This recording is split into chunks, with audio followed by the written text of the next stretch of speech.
situation, but it's something that can be managed and averted if there is cooperation by respective role players.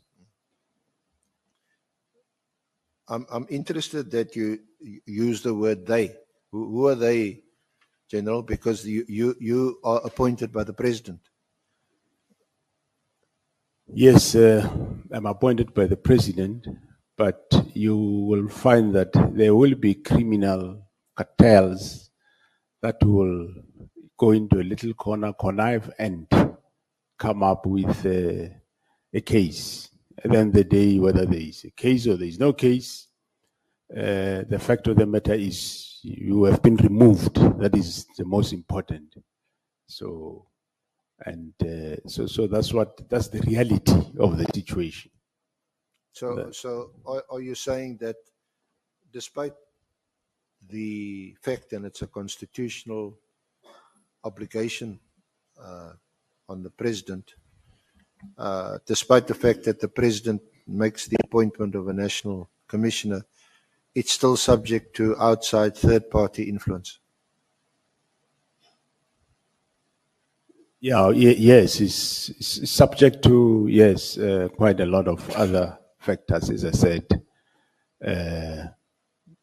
The President appoints the national commissioner and you do the work, but there will be outside parallel structures that would want to take charge of the national commissioner. If they can't, they will find ways of seeing how then can we remove him and replace him. So actually from day one, when you get appointed, there are already those that are working day and night to see how we can remove him. So it's not a calling that you are there, you are focusing on solely fighting crime. You are fighting crime, but you are also distracted on the sides. There is many plans day and night that are being concocted on how can we get rid of him. They've got ulterior motives, and if they can't get what they want, they'll always keep planning. If a plan fails, they'll go for plan B. So it continues. Or plan C or D, whatever. That's how it happens. So does this take place within the police? Or is it both inside the force or the service and outside? Or is there a combination or a correlation between the two? Yeah, it's mostly a combination of external and some, there might be some few inside. So that's how it happens. Because it seems to be alleged by Lieutenant General Mkhwanazi that this is the case.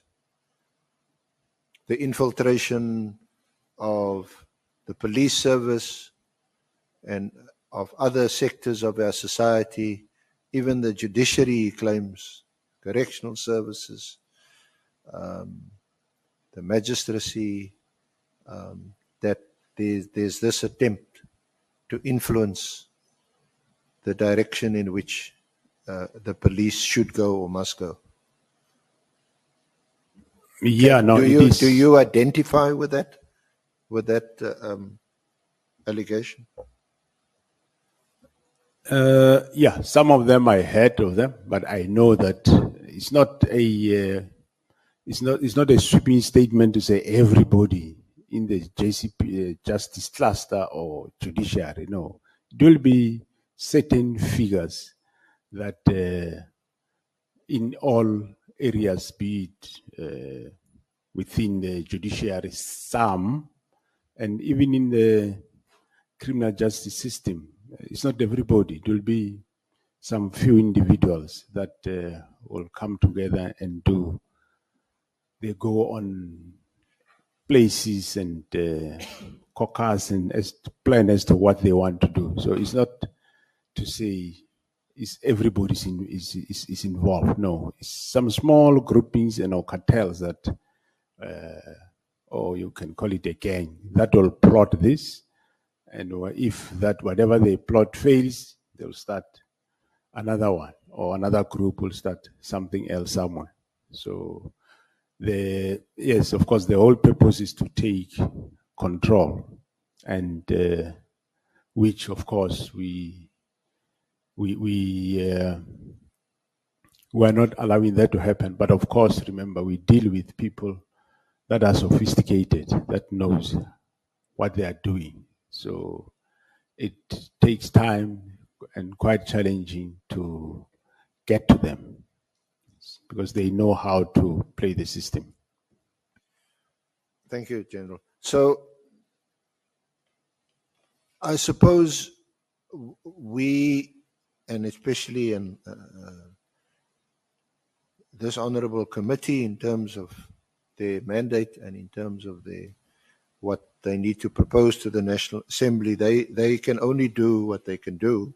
Now, one of the issues raised by Lieutenant General Mkhwanazi, and which this honorable committee can perhaps give guidance to the National Assembly on how to fix it, is a statement that a big problem in the police is the mechanisms of appointment of high-ranking police officials, that there doesn't appear to be an alignment in the way high-ranking officials, and I'm going to take it to some specific provisions, and that this causes a conflict and could well be the reason that you have some of these issues that have arisen, especially in relation to the allegations that he makes. I mean, the one, I think, fairly obvious allegation he makes is that when people are appointed in the police, just generally speaking, they are not properly vetted.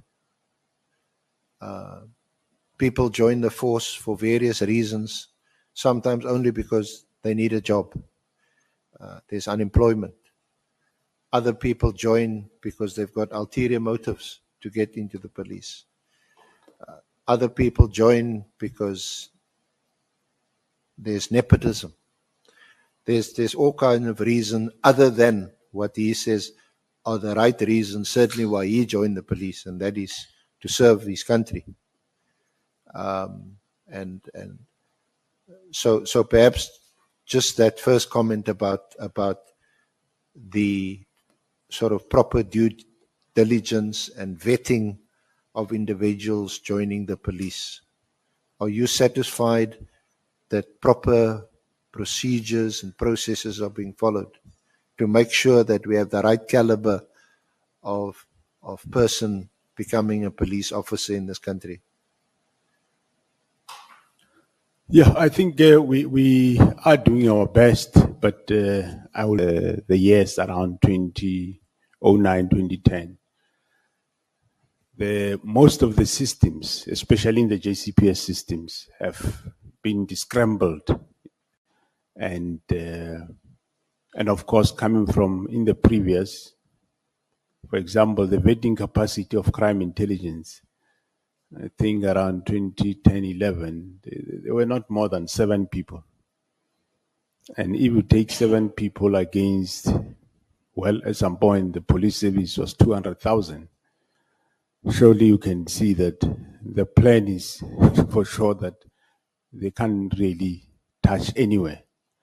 And we have since increased the number, but of course, they are not yet at the right number. At least we increase the number to vet, but I can confirm that we are not at a stage where we can say we are comfortable. But with regard to Your senior management, yes. Every year they submit financial disclosures. We do a lifestyle audit internally. Where there are red flags, we investigate them, and we identify risks. So much so that I can even say that the IMSA, which is the risk management institution of South Africa, this year they gave an award to, I think last week, they gave an award to South African Police Service as the best public department in managing and applying risk management. But what then is not yet home is that we don't have the capacity to fully vet the whole 186 workforce. We are still building that capacity.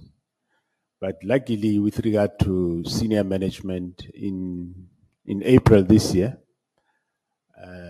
in as much as we have internally done our own lifestyle audit, I approached the SIU, Special Investigation Unit, and they do have a capacity.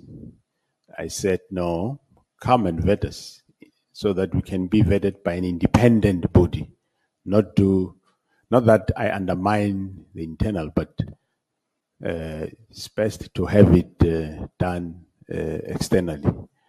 And we had various meetings, and they will soon be about to start. We have cleared all the shortfalls or problems that were on the way, and there will be vetting. The senior management is about 840 or so. So they will start there. By myself, all the deputies going down, vetting everyone, auditing everyone. So that's what is coming now, which is independent than what we were doing ourselves. And the crime intelligence capacity, we increased last year or 2 years ago, we gave them 300 people.